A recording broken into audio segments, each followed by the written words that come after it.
Welcome to the Bedroom Studios podcast, the podcast where we talk about what goes on behind the scenes in a musician's world and bridge the industry gap by bringing their stories, expertise, and advice to early career artists.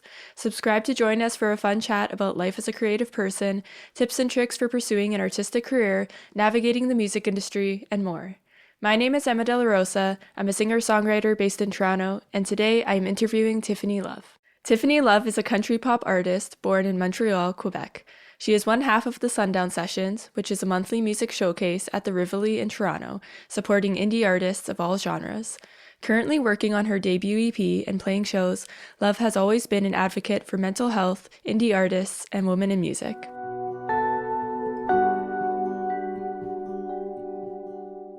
Thanks for being on the podcast. Thank you for having me. I'm so excited. So to start off, can you introduce yourself to our audience and give some background on your music and artistic journey? Definitely. So, hey everyone, my name is Tiffany Luvv. I'm a singer-songwriter based in Montreal who's in Toronto literally all the time. It's been quite the journey. I've been doing this for a little over 10 years now. And I'm currently working on my debut EP and releasing a lot of music out to the world. And I'm also half of the Sundown Sessions with my business partner, Craze, where we basically just support everything that is indie artists. We want to promote you guys. We want to get you on the stage. And it's a way for our artists to gain new fans. And we do this at the Rivoli every month, usually around the middle of the month. And it's been great. Happy to be here. Very cool. So in our previous conversations that we've had, you mentioned that you do a lot, and I do. In addition to music, you have an Etsy shop, you have like other jobs, and I think that's the case to some extent for I think most indie artists. And so I was wondering if you could kind of talk about the things that you do, but also how do you balance all of those things in a way that doesn't burn you out too much? For sure. So I think it's definitely difficult. And as you said, a lot of us are in the same boat. I don't think I've met any indie artist that just like sits at home all day playing guitar or anything. I wish that's what we could do, but it's unfortunately not the case. So I juggle a lot. I mean, I have a full-time job. I run an Etsy shop with over 5,000 sales where I make earrings. That was like a COVID little thing that started and turned out to be really great. So why not keep that? And I run the Sundown Sessions with my business partner, as well as doing music all the time. Like music is always my top priority, but fortunately as an indie artist, you have to pay the bills as well. And I think that just the trick to not having burnout is really scheduling things, not putting too much on your plate, putting like a lot on your plate, but definitely not too much so that you can find time to be a human as well. That's very, very important.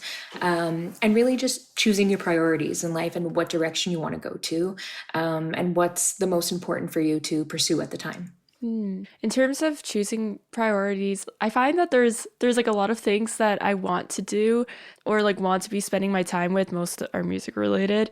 But then when I actually have a day, and depending on how I'm feeling, I'm like, oh no, but I got to do this thing first. I got to do these other things first. And I put other things as more important than the things I actually want to do.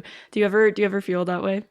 I feel like that happens to me a lot. It makes me kind of happy to hear you say that because in my head, I'm like, why do I feel like that? I think it's because we feel like in our heads, we're so privileged to be doing music that when we actually get to do it, we're like, is this real? Am I really doing this? So we try to like prioritize other things instead that seem more like day to day, We're very lucky if you think of it as artists. Yeah. Especially like just like having an outlet and even though like music is our career, I don't know, for me it started off as like a very intense, passionate hobby. And not a lot of people have hobbies, I'm finding. I never knew that because I have a lot of hobbies with music and you probably do too. But I mean, I feel like a lot of people don't. Yeah, I think like as artists, even like outside of music, I have hobbies. And we're like constantly around artists. So I think it's a little bit different, but it's good to have something. Always. It's good to stay busy. Yeah. Yeah. Do you ever get burnt out? And how do you recover from that? So I feel like I've always been the type who juggles a lot. Like even younger, I was like, there was one point I was working like two, three jobs and stuff like that. So I've always been the kind that I've gotten used to it, I think. But I definitely do have times that my brain just goes like, okay, you can't do more this week. Like that, you've had enough. And I kind of just pause and then I can't really do anything except for watch Netflix or something like that. Mm, But I think that's normal for us. But I haven't had like a, let's say like a complete burnout where I can't work anymore or anything like that. I'm thankful for that. I guess I have a that's lot good. of have a lot of strength when it comes to that. Hmm. Yeah, I feel like on those days where I need a Netflix day, I view it as like not actually because I know it's not, but there's like that part of my head that views it as a weakness, like, oh, I shouldn't need to sleep in until noon today. Yeah, I'm even sleep. I'm like, why? Why did you sleep past 10 today? Like that's really bad. Yeah. We're so hard on ourselves. Yeah, for real. What's the plan for your music? What have you been up to lately? Yeah, so I've been recording my very first single lately. I'm doing this with my guitarist actually, who's also a producer. So I'm really really excited about that. We've become really close as we continue to play shows. So now actually having to record a song that we perform all the time is like a dream. And I just feel like it's a really great, relationship where we trust each other. And I'm just like, hey, I'm kind of confused about recording and stuff like that. And it's a really great experience for like some of my first recordings. And I'm planning to release two singles in the next coming months. So I'm very anxious about it, but very excited as well. That's really, really cool. Thank you. It's so nice to work on these kinds of creative projects with people who get you. I think it's so important. I feel like if I would feel uncomfortable in front of somebody that I'm working with, I wouldn't be able to work with them. I got to feel Yeah. 100% free to be weird. Yeah. Oh, for sure. Are these original songs? Yes, exactly. If you're able to share, can you tell us what the songs are about and what the inspirations were behind them and what the songwriting process was like? Yeah, so they're both about love. Yay. It's very on brand for. Right? It's like, duh. I didn't write the first one. It was actually written by a wonderful lady named Adele, who's based in Quebec. So that's going to be really great. It's called Being Honest, and I play it at pretty much all my shows these days. And it kind of has like a country, jazzy, old fashioned type of vibe that I want to portray that in the recording as well, because I have a lot of like ideas as well for promo and stuff like that. Mm. And the second one is to be determined. I feel like I have multiple ideas, a couple that I've written myself and a couple that wonderful fellow songwriters have written and that we've like looked into together. So I don't know which one I'm going to pick, but I'm sure it's going to be about love. I'm that gal. I love a good country love song. Right? Who doesn't? Yeah. It's always been my dream to um, be driving on a road in the field with country music on and the wind blowing in my hair and like to have like a boyfriend or like somebody like next to me and like feeling the vibes I love of a that. country love song. That's a country music video as well, the way you described it. I imagined like a Yeah. pickup truck, like a red pickup truck. Yes. To hold all of the music gear in the back. We need big cars. Yeah. When people talk about fancy cars and stuff, I'm like, no, I want a van Yeah. or What like a about our car with a gear? big trunk. Carry a drum kit. You never know what you're going to need for shows. Yeah. So speaking of live performances, let's talk about your showcase, the Sundown Sessions. Sure, I'd love to. So what was the original inspiration for starting this series? Yeah, it's a bit of a funny story, but I met my business partner Amy online. Actually, no shame. We we were artists that connected on Instagram, and we just started talking. We were like, complimenting each other's music, getting to know each other. Then one day we said, you know what, we should play a show together. So we were looking into that, trying to choose a venue, figure out the details, and we started talking about like dozens of other indie artists that we know that are just incredible and that we'd love to have play a show with us. And then it came to the point that we were like, well, what if we gave these wonderful artists like further opportunities to shine, to, get their music out there, to understand how to book shows and stuff like that. And that's kind of how it started. We've been doing shows for, wow, a year and a half now. That's what it's Wow. gotten to. And we have one every month, and we have like a huge roster of artists that we go through. We're accepting applications all the time. And we just go through that, we pick a lineup, and honestly, they're just always incredible shows. We haven't been disappointed yet, and I feel like the artists love it, the crowd loves it.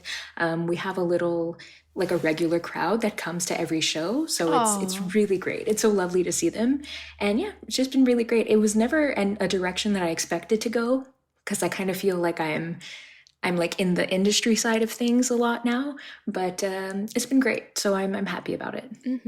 that's interesting because I didn't realize that that it had been going on for a year and a half. I thought that this was something that was more recent. Yeah, it really doesn't feel like it. I mean, now that we think of it, we calculate how many shows we've done and we're like, wow, okay. It still feels so new to us. Yeah, well, I feel like it's been gaining a lot of traction. Oh, thank you. So you reached out to Rivoli to host this showcase. What was that process of solidifying that collaboration and then also the booking process? Like how did that go down? So that was actually not the plan from the beginning. When we started, so we started putting on shows January 2024, and we just started reaching out to any venue in Toronto. We were just reaching out to anyone we could think of, any venue we've played that we liked, and we worked with like a variety of different venues. They were all incredible, by the way. We played the Cameron House, Under the Alpine, the Linsmore. We played the Black Swan Tavern a couple times. A mix of things. And then I had actually played the Rivoli back in September 2023, and it was one of my dream venues. A girl coming from Montreal who was in Toronto at all times. It was like the place, it was like really legendary. Adele's performed there, Drake, and all the greats. All these, if you look it up, you see all these incredible artists. And I played there. I loved it. I loved the staff. I loved the vibe of it all. It was one of my biggest shows, I'd say, in that time. And so I said, I said to Amy, why don't we do like a special show? And I'll reach out to the bookers at Rivoli and see what they say. And they were really great. They were really excited to hear about what we do and what we're looking to do. And they gave us a chance. And then it came to the point that it's kind of like a residency now. So we go back there every month. That's amazing. And it just kind of goes to show that, some things do take time and you just got to have persistence through it. And you got to take a chance. I mean, I really didn't think they would want to book us because the show that I had played myself was like a bigger show with like a really big crowd. But I said, you know what? I'll see what they say. Worst comes to worst, they're going to say no. And then now you have a collaboration with the Departure Conference. Tell me about that. Yeah, that's really exciting. So, May 11th in Toronto, we're going to be collaborating with Departure for our monthly music showcase that we put on at the Rivoli. But it's also going to be like a Departure, which was formerly Canadian Music Week. It's going to be a collaboration with them where their wristband holders can get in for free. And we have amazing artists on our lineup. And it's just going to be wonderful. It's going to be like an industry mixer at the same time. So we have a lot of friends coming just to kind of meet new people, meet industry folks. And yeah, that was another thing that I kind of had like a weird idea in my head. And I said, you know what? I'll reach out.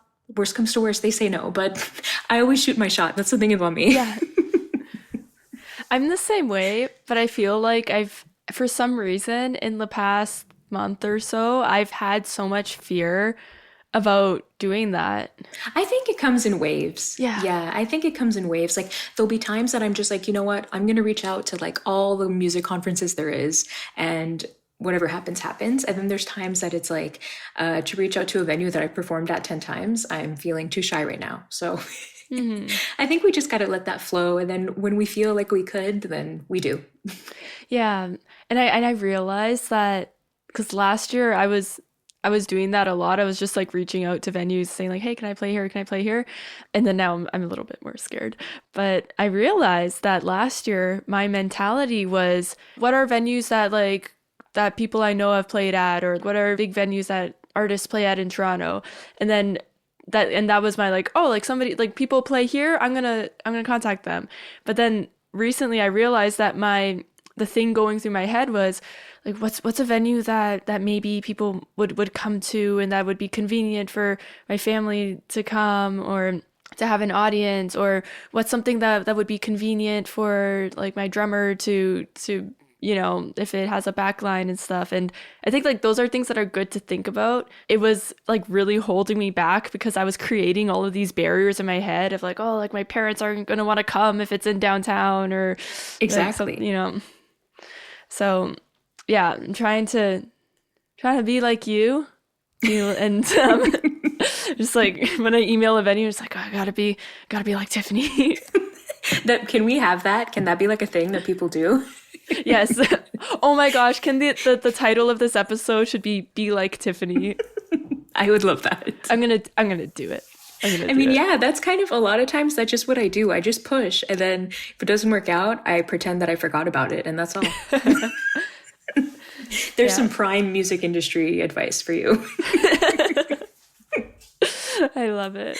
And it's been really cool seeing the community that's been forming from those shows. I went to one I think it was right at the beginning of my practicum placement, and then I was in my practicum placement, so I couldn't like come back to watch another one. But Makes sense. I'm coming on the 11th. I can't wait. That's going to be, I'm hoping it's going to be our biggest show yet. I mean, I was going to Canadian Music Week when I was like 16, and it was like the craziest thing to me. So it's just really wonderful to have this opportunity. And yeah, it's going to be wonderful to have you there, and it's going to be like our big meetup show where we're all just happy, and it's going to be great. Do you ever get nervous that I'm saying this because this is how I feel about myself, but do you ever get nervous that no one's gonna come to a show? Every single time. And then what do you do to bring people in? Well, I feel like with the Sundown Sessions, we're very, it's like a team effort. So Amy and myself, we bring in our regular crowd. So let's say like for the Sundown Sessions that they come every time because they want to support us as a showcase and everything like that. So every single time we put out a show, I'm the one who messages those supporters. And I'm like, hey, just a reminder, we have the show coming up this day. Here's the ticket link. And then, if they're free, they come and we're happy. But other than that, I find we really speak to the artist beforehand and we're like, listen, we got to bring a crowd. Like, I understand it's hard. Sometimes it's really tiring, like asking people to come to your show and stuff like that. But we're just honest with them. And if they don't like that, then, we've never had an artist say, like, I'm not going to play because I don't want to bring people. But if they do, then it's totally fine. I mean, at the end of the day, it's a business. So we really love to have people there. And who doesn't want to perform to like a huge crowd? It's Yeah. always great. Yeah. But yeah, we just try our best. And when I feel really anxious about not selling tickets, I just say to myself, like, okay, well, it is what it is. I try to look at the numbers. So I try to look at our actual ticket sales and be like, no, based on last time, we had this amount and it still turned out great. So it's like, even though I'm very dramatic, I try to be realistic at the same time. Should do like a subscription service where like people could buy tickets for 4 showcases at a discount. That would be great, actually. Who doesn't love a Or discount? like a punch card or something. Yeah. And then you get like the fifth one free. Oh, yeah.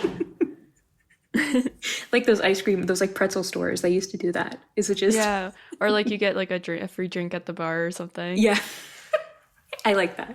I have I have a punch card for this bubble tea place, and I'm not like a huge I don't really like bubble teas because I don't like milk in tea in Me, yeah, general. yeah. So whenever I go there, I get the chocolate slush, which is basically like a chocolate drink milkshake.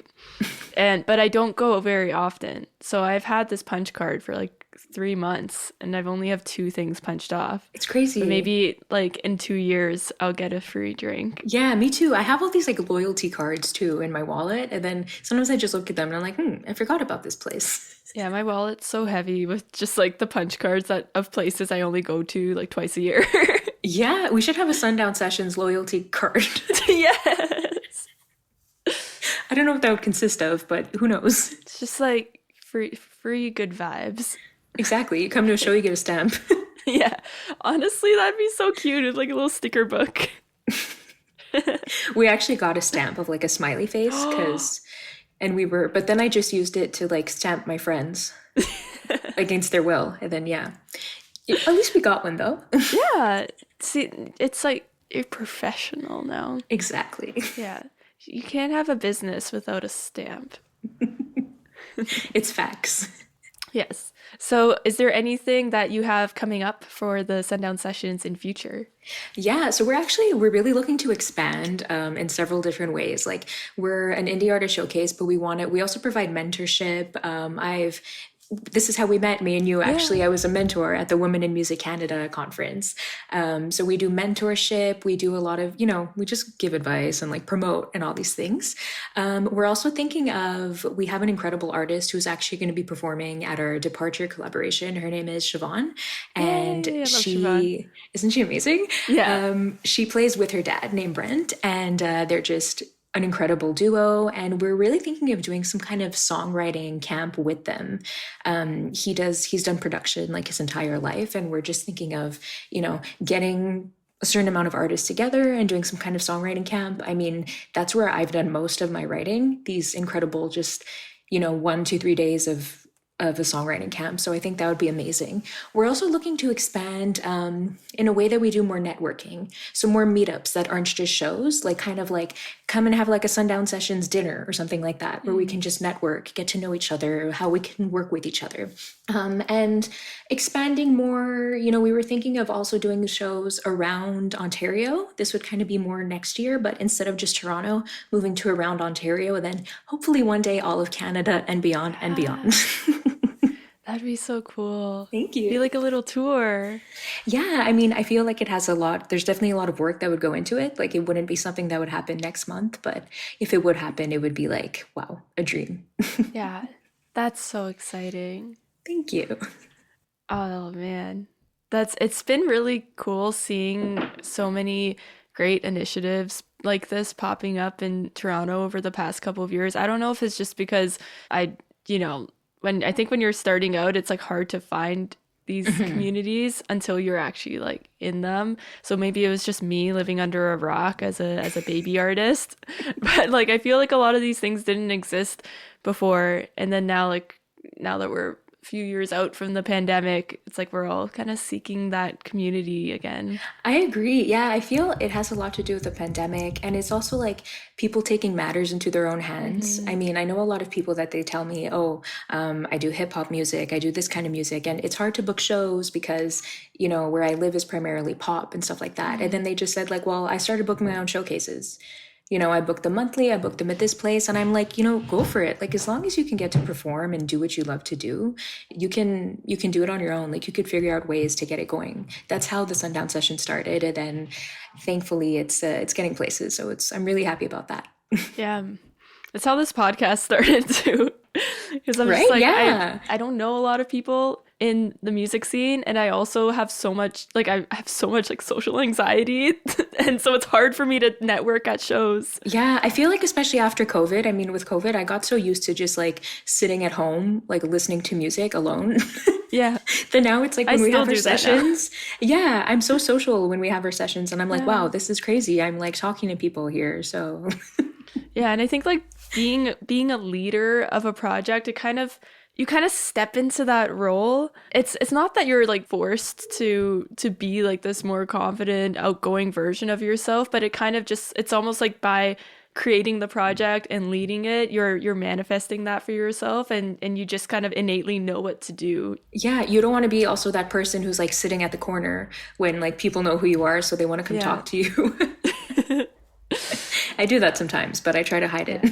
See, what you got to do is you got to find the other people sitting in the corner so then you could all sit in the corner together. Exactly. That's networking. Yeah.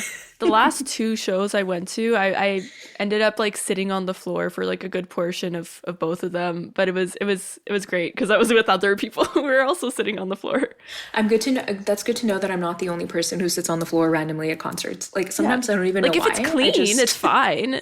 if you have a Yeah. drink, if it's like late, sometimes it just works. Yeah. Like as long as it's not like a very dirty floor, it's like we need our floor time. Yeah, do a little pre-check and then you're good to go. Yeah.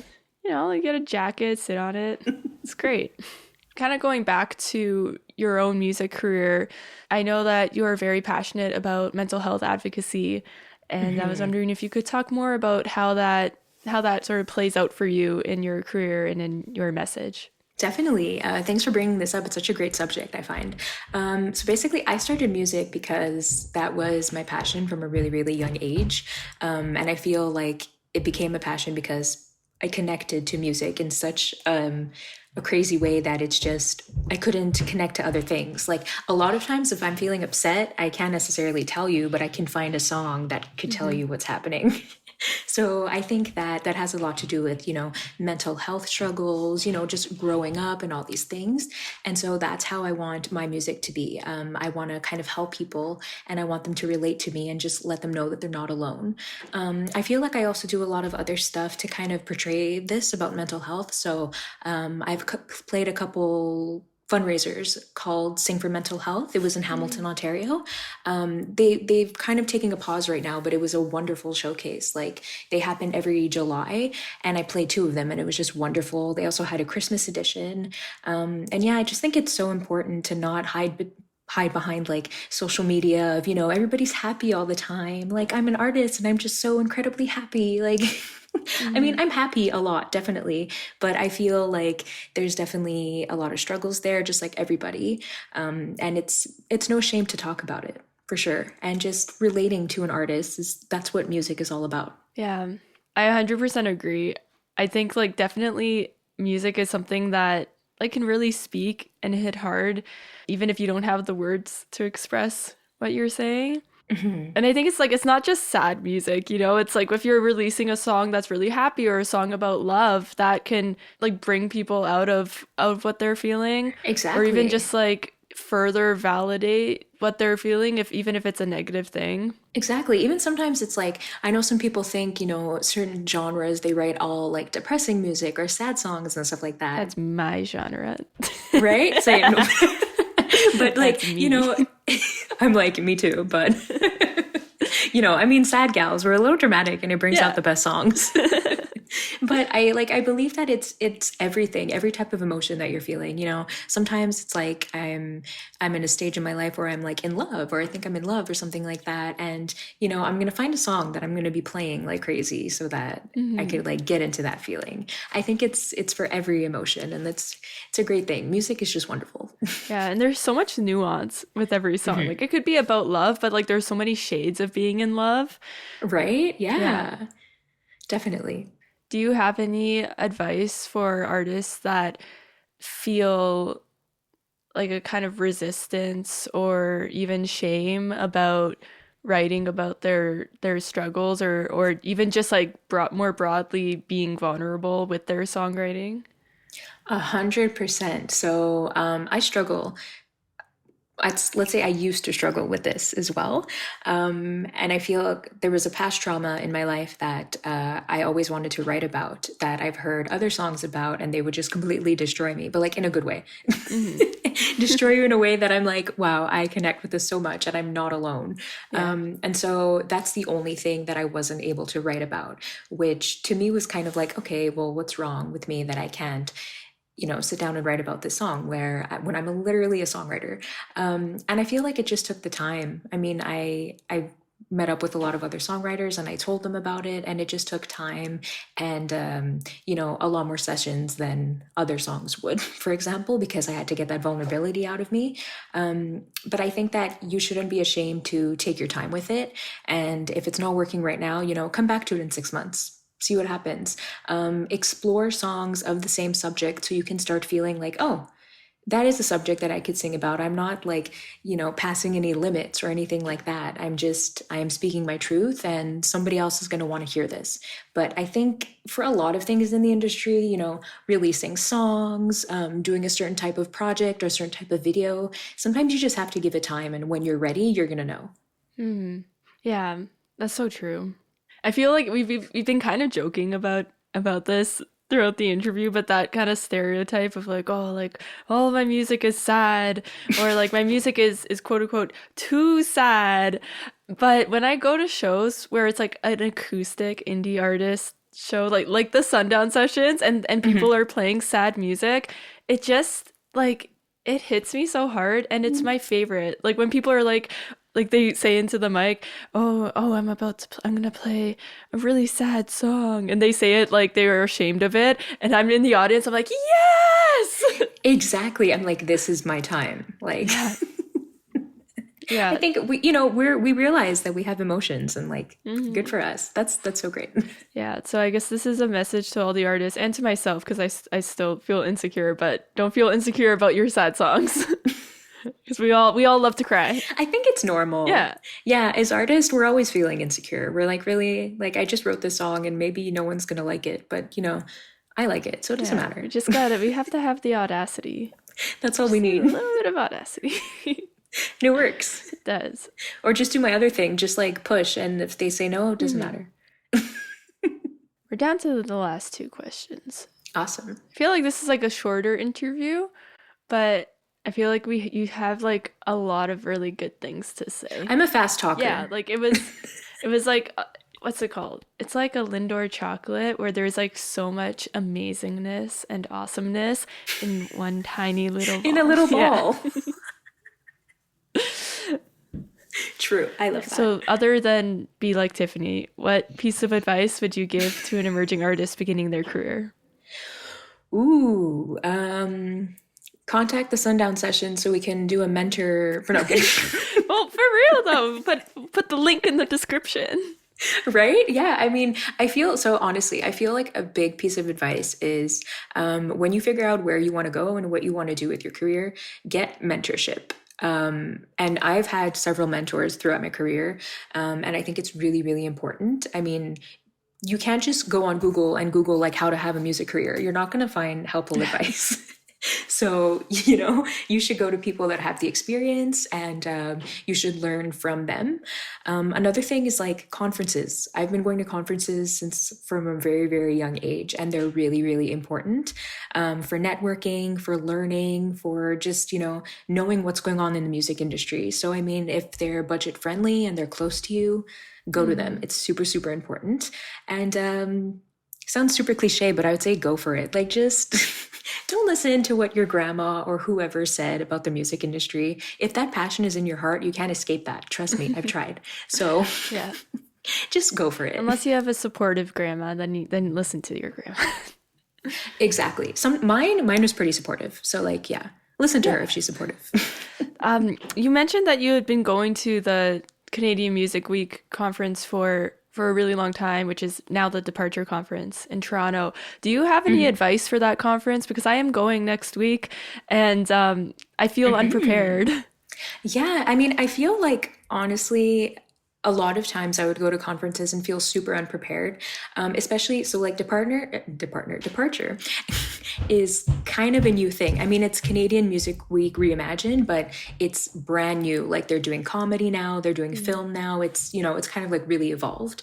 And I think the best bet is to just go through their website to kind of know what you're expecting. When I go to a conference, I usually pick which panels that I definitely want to go see. Like I'll put them on a schedule. And other than that, just kind of wing it, just you're there to meet people, to learn. Don't be afraid to speak to people. I know it's not the easiest for a lot of us, but if somebody looks friendly, like take them on, hang out with them and like follow them around through the conference. It sounds funny, but it really works. And that's how I've gotten a lot of great friends, honestly. So yeah, but Canadian Music Week was always incredible.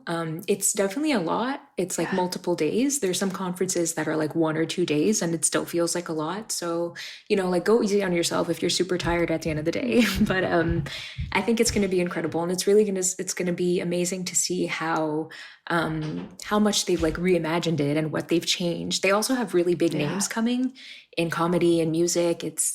I think it's going to be wonderful. I think it's going to be like a once in a lifetime thing. And I'm really happy that we get to experience it the first time, like the first year of it.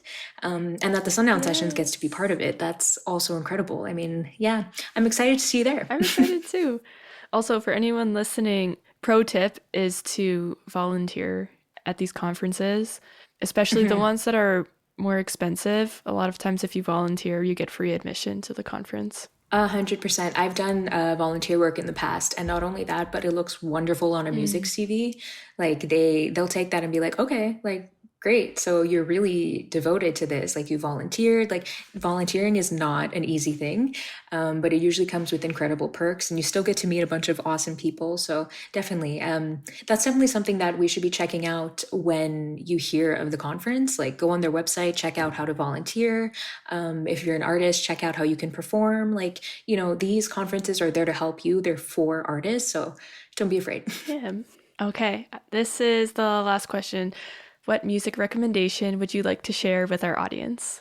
Yeah, okay. So the crazy thing about me is like if you ask me my favorite song today, I'm going to tell you a song. And then if you ask me tomorrow, it's going to be a completely different song. Me too.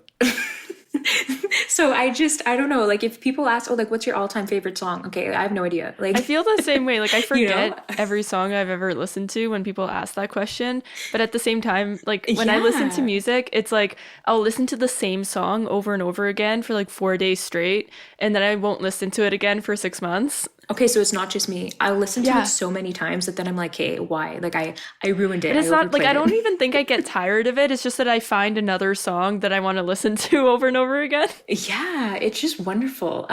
But okay, so like right now at this moment, my song of the day that I would love for people to go listen to is by James Arthur, and it's called Friends. And it's a brand new song. It came out last week with his album. He's probably like my favorite male artist, I'd say, which is funny because he's not a country pop artist, but like I love him. I've loved him since X Factor, and I saw him live and it was a wonderful time. And yeah, he is phenomenal. And it's called Friends, and it's actually about the death of Matthew Perry, who played Chandler on Friends. And it's I listened to that song while I was walking around the mall and I started tearing. Oh, no. So it tells you how, I love a crier. I love to cry when I listen to songs. So I would love for people to go listen to that song because I feel like it hasn't been one of the most popular ones on the album yet because it's not a single. So maybe some people might miss it, but yeah, definitely worth a listen. Deep cut. Yeah, for sure. Yeah. We love those. That's exciting. That sounds like my jam, my vibe. Right? Let me know if you cried later. I'll let you know, yeah. You're like, yep, I cried. Yeah, I probably will. Thanks so much for being on the show. It was so nice to talk more with you. My pleasure. Thank you so much for having me, and looking forward for what's to come.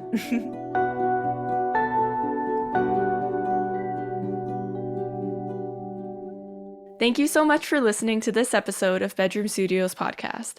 Don't forget to add this podcast to your playlist and follow us at Bedroom Studios Podcast.